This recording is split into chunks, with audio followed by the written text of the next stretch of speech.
What happens when the only witness in a courtroom refuses to speak? And what if the one who finally breaks the silence isn't a person at all, but a scarred, retired police dog with eyes that remember more than words ever could? This isn't fiction. It's the real story of a 5-year-old girl, a courtroom frozen in disbelief, and the quiet moment that turned an entire case upside down. Because in a world where power often buries the truth, this time, it was a child no one expected who held the key to justice. And what followed was something no one in that room would ever forget. Let me show you what happened. The courtroom had heard its share of silence, but this one was different. It wasn't the heavy quiet that follows a verdict, nor the hush of anticipation before testimony. This was the kind that settled deep in the chest, like something was being held back, a pressure. And then the doors opened. A small figure stepped in, barely 5 years old, wearing a light blue dress that hung awkwardly over her thin frame. Her name was Lena Mitchell. In one hand, she held the leash of a large German shepherd. His name was Bravo, and he moved beside her with the calm, protective gait of someone who had seen things no one should. Every head turned as they walked in. Lena kept her eyes low, but she never stopped. Bravo didn't bark, didn't pull. He simply followed her pace, as if tuned to her breath. The bailiff shifted. One of the jurors blinked twice, stunned. Even Judge Raymond Ellis, a man known for his reserved demeanor and unshakable focus, paused as he looked up from his bench. Lena was the only eyewitness in a case that had gripped the town for weeks. She hadn't spoken since the incident. Not a word. Not to her parents. Not to the police. Not even to her therapist. Across the room, Derek Langston sat at the defense table. A former systems analyst with an unremarkable appearance. Pressed shirt, thinning hair, wire-frame glasses, he looked more like a bored accountant than the man accused of attempting to abduct a child. But the evidence was thin. No fingerprints, no usable surveillance. Just a partial license plate, a shaken neighbor, and Lena's trauma. Langston leaned back in his chair, arms folded, lips curled in the faint suggestion of a smile. He knew the prosecution was gambling.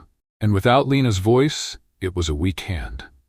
Some in the gallery whispered that the case shouldn't have gone to trial. Others said the girl should have been spared the stress. But the people who really understood, those who'd seen justice slip through cracks too many times, they watched with something else in their eyes, a kind of hope and a kind of fear. Because they knew one truth better than anyone. Silence can be louder than any scream. And sometimes it's the person you least expect who holds the key to everything. But this time, the one they all overlooked, the child no one thought would speak, was about to shift the weight of the entire room. Lena sat on the witness stand, her small legs barely reaching the edge of the seat. Bravo settled at her feet, his body still, his ears alert. The courtroom waited, unsure of what they were supposed to expect. A child who hadn't spoken since the incident. A dog whose presence was allowed only through special permission. It all felt symbolic, until it wasn't. The prosecutor stood, careful not to move too fast, and asked Lena a few simple questions. Her name? Her age? Where she lived? Lena didn't answer. She didn't look up. She simply held on to Bravo's leash with both hands, her fingers tight around the looped end. Then something changed. Her right hand loosened and made a subtle motion. 2 fingers curled in, a gentle flick toward Bravo's side. It was a signal. One she had been taught in therapy, not as a command, but as a form of trust. A way to say, help me without making me speak. And Bravo responded. He lifted his head slowly, his nose turned toward the defense table, his ears pinned back slightly. Then came the growl, low, steady, unflinching. Not loud, but loud enough. The sound cut through the room like a razor through silk. Derek Langston's eyes snapped toward the dog. He froze. Bravo didn't bark. He didn't move. He just stared, unblinking, at the man seated across the room. The same man Lena had seen on that spring afternoon. The same one who had offered her candy, then tried to pull her toward a van with no windows. For a long moment, no one spoke. Even the stenographer hesitated. It was as if something ancient had entered the room, something instinctual. Beyond law, beyond evidence. It was recognition, and it didn't need translation. Judge Ellis shifted in his seat, the first real movement in minutes. He looked at Lena, then at Bravo, then back at Langston. Whatever calm he had earlier, whatever confidence this would be a routine hearing, was gone. Something had shifted, and everyone in the room felt it. Some leaned in, not even realizing they were doing it. Others glanced toward Langston, who had gone pale, his jaw clenched tight. A few looked at Bravo again, unsure whether they had imagined it. But those who had lived long enough to know when a storm was coming, they recognized what had just happened. This wasn't an accident. This was a signal, and it had just broken the entire pattern. Behind closed doors, the tone was different. Judge Ellis had asked for a short recess, not to gather his thoughts, but to consult with someone who could help interpret what instinct had already confirmed. That man was Agent Marcus Reed, a veteran from the FBI's Behavioral Analysis Unit with 27 years of field experience and a file cabinet full of cases where silence spoke louder than any confession. They stood in a side room off the courtroom. The door pulled almost shut, voices low but firm. "The dog didn't bark?" Judge Ellis began, more statement than question. Reed nodded. He wasn't reacting out of agitation.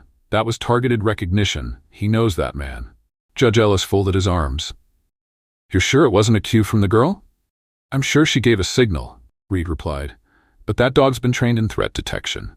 He's a retired service canine. They don't react unless there's a reason, and they don't fake it." Ellis didn't speak for a moment. Then, almost reluctantly, "So what does that tell us?" Reed didn't look away. "It tells us that Bravo remembers Langston from somewhere.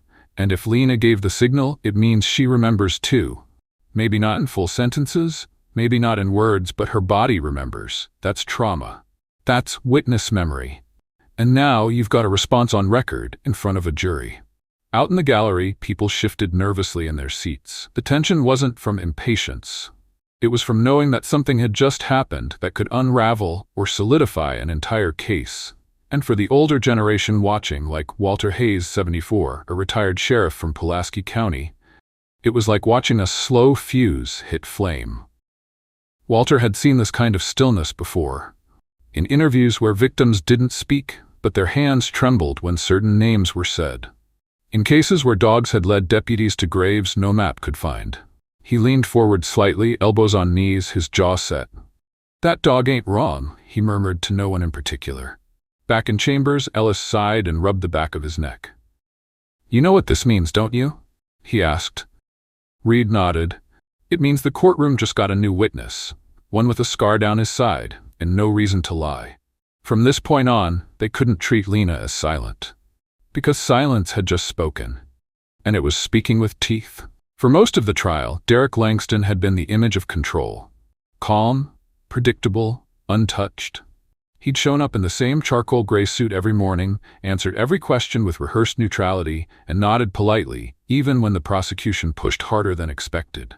But now, inside the holding room just beyond the courtroom wall, that version of him was gone. He paced slowly.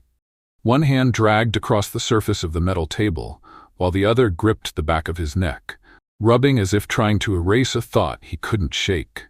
"She signaled him," he muttered. "She remembered." The words weren't for anyone else.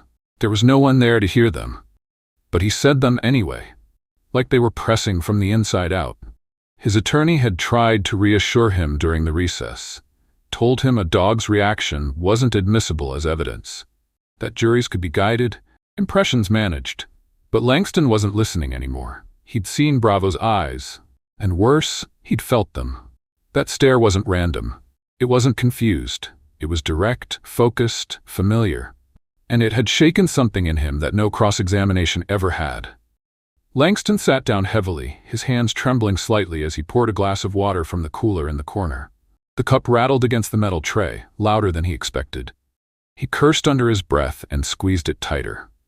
For the first time since his arrest, he looked afraid. Not of the law, but of what Lena might still remember. And for people like Shirley Jameson, 67, a retired school counselor sitting quietly in the courtroom, that shift wasn't surprising. "You can always tell when someone realizes the lie they built is about to collapse," she whispered to the woman beside her. "It starts with their hands. Always the hands." Langston pressed his palms flat against the table now, as if bracing for impact. He wasn't worried about the jury. He wasn't even worried about the evidence. He was worried about the little girl who hadn't spoken, and the dog who didn't need to. Outside the holding room, Bravo sat quietly at Lena's feet, and for the first time, Langston wasn't sure who the real witness in this trial actually was. It started like any other spring afternoon. The sun was warm, the sidewalks quiet. Lena had just finished her coloring book and asked if she could ride her scooter out front. Her mother said yes, only for a few minutes, and watched from the kitchen window as Lena glided down the short driveway, ponytail bouncing behind her. Across the street, a van had been parked since morning. Nothing unusual. No one paid much attention to parked vans in a neighborhood like that. But then the side door slid open. He didn't grab her, not at first. He called out, friendly, casual, offering to show her a litter of puppies he had inside. "Just come see," he said. "You don't have to touch them." Lena slowed her scooter. She loved dogs. Her small fingers tightened around the handlebar, eyes wide with curiosity. What happened next never made it to the evening news, but it burned itself into the memory of Marjorie Tate, 64, the retired nurse who lived 2 doors down. She was tending to her flower beds when she saw the van door open. Something about the man's posture made her stop.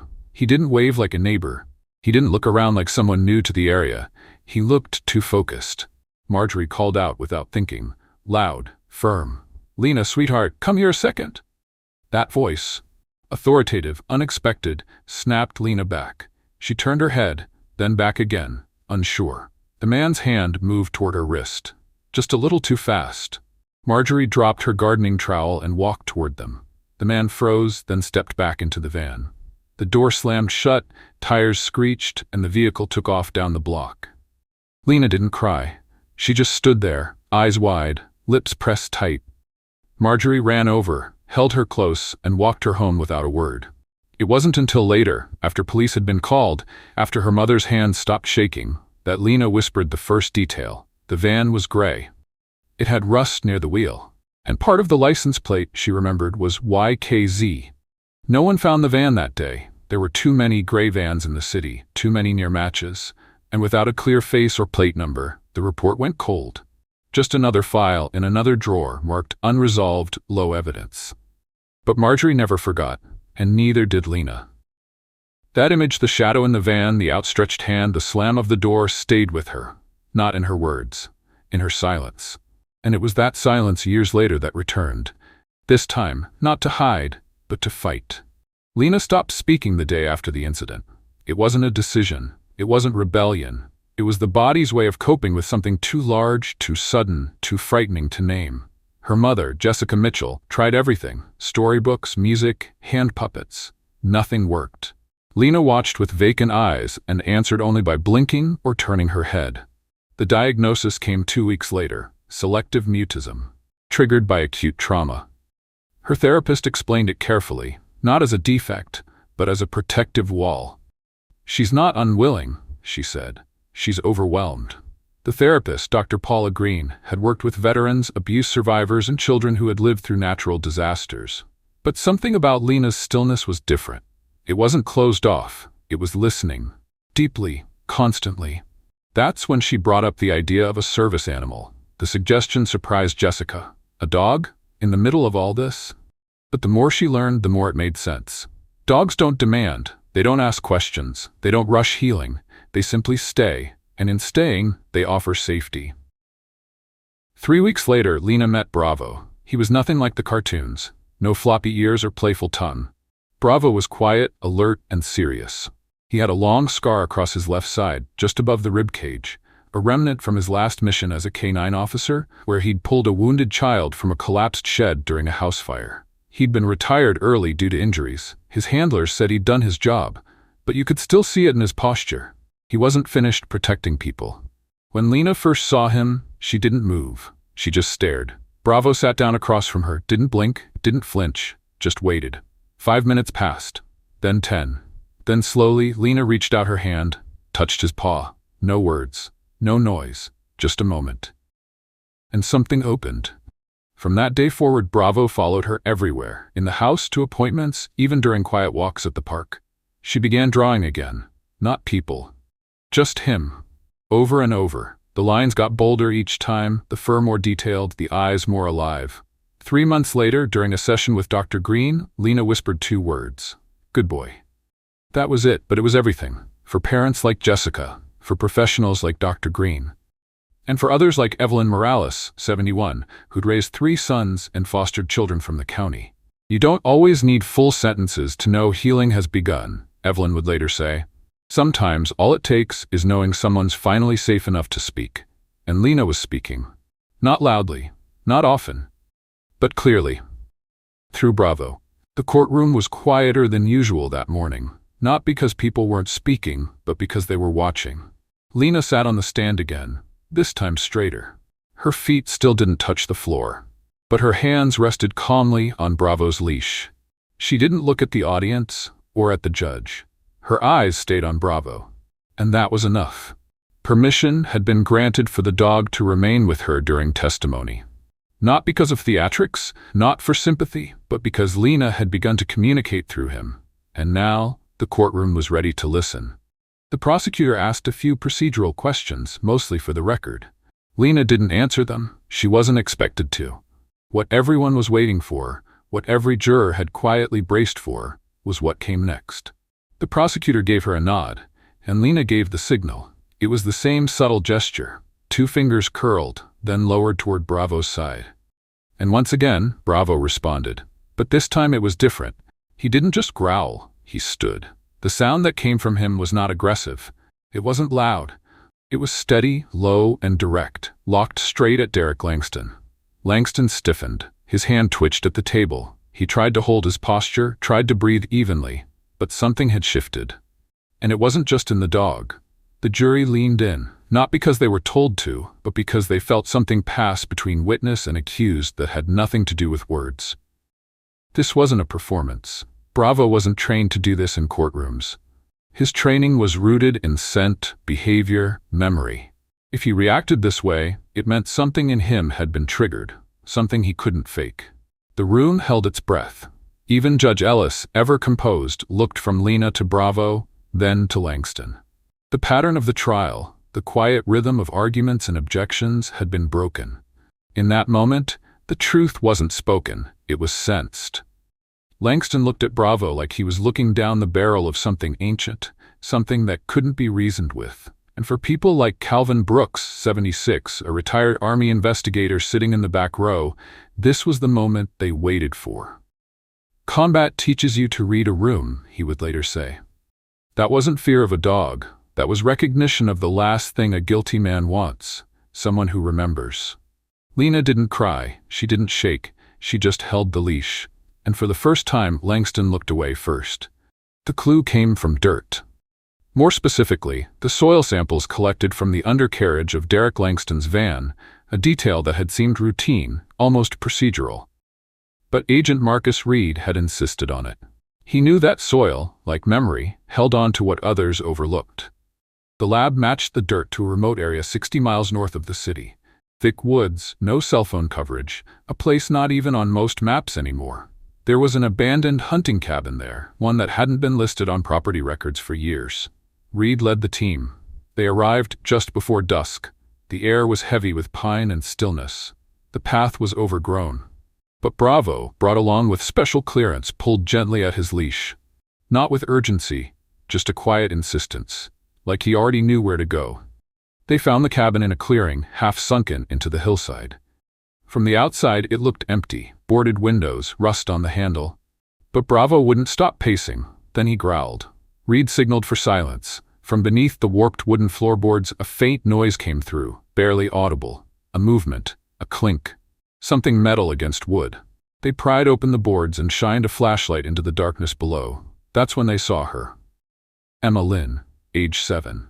Missing for nearly 6 weeks. Thin, pale, but alive, her ankle chained to a steel loop drilled into the floor beam. Her eyes flinched at the light. But when Bravo barked just once, sharp and clear, her head turned instantly. She smiled. The rescue was swift. EMTs wrapped her in thermal blankets, checked vitals, whispered calming words. But the real calm came from Lena, who had waited back at the field base. When Emma saw her, the 2 girls didn't speak. They didn't need to. They just held hands. Back at the station, Agent Reed looked at the floor plan and shook his head. If Bravo hadn't alerted when he did, we wouldn't have found the trapdoor. It was sealed underneath crates, covered with tarp, No human would have noticed. For people like Rita Collins, 69, a retired EMT who watched the news that night, this was more than a headline. "It's not just about one girl being saved," she said. "It's about all the girls who never got found, because someone didn't listen, or didn't believe, or didn't think the quiet ones could lead the way." The evidence was undeniable now. Soil. Location. Victim. Rescue. All roads led back to Langston, and all of it started because Lena had chosen to trust one creature with her silence. The same creature who now, without knowing it, had helped save another girl's life. The courtroom wasn't packed. No reporters swarmed the hall. No news vans clogged the sidewalk. But inside, something weightier than any headline was taking place. Derek Langston stood before the court one final time. His hands, once steady and rehearsed, now hung at his sides. There was no suit today, just a beige prison uniform and a silence even he couldn't control. Emma had survived. The cabin had been found. The evidence, soil samples, chain marks, the trapdoor, had been presented in sequence, methodically, without drama. It didn't need embellishment. The truth had become too clear. And Lena? She sat in the same witness chair. Her hand still gripped Bravo's leash. She hadn't said anything. But in every session, every gesture, every look, she had spoken volumes. When asked if he wished to speak, Langston declined. But as the judge read the sentence, life without the possibility of parole, Bravo lifted his head. His ears twitched, and once again he growled. Low, quiet, final. Langston looked at the dog, then at Lena. And then, for the first time since his arrest, he looked away, not from shame, but from fear. Judge Ellis didn't slam the gavel. He didn't need to. The moment didn't ask for performance. Outside the courtroom, a few people waited, mostly local residents, older folks who had followed the case from the beginning. People like Ruth Daniels, 72, who had once been a foster parent to dozens of children. She stood quietly by the courthouse steps and said, "That little girl never needed to raise her voice. She just needed someone to believe her silence had meaning." Lena and Bravo walked out together. She didn't wave to anyone. She didn't stop for questions.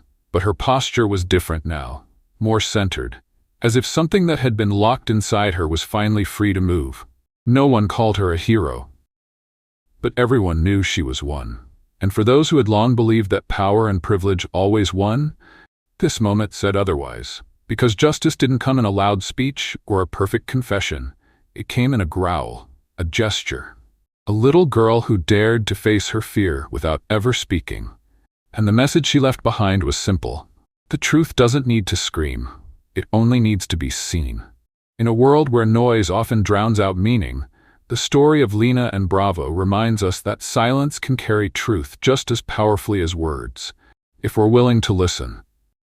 Many older Americans know this well. They've seen moments when the quiet were dismissed, when appearances mattered more than instincts, and when power protected the wrong people. But Lena's story turns that pattern on its head. It teaches us that healing doesn't always begin with a voice. It can begin with trust, with presence, with courage and stillness. And sometimes the most overlooked among us, the child too young to speak, the dog no longer deemed useful, the neighbor few listened to, are the very ones who bring the truth to light.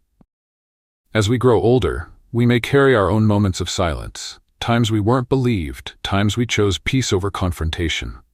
But this story offers a quiet kind of justice, one that doesn't need to shout to be heard. It reminds us that our instincts still matter, our dignity still holds weight, and even the smallest act, like choosing to believe someone, can open the door to redemption.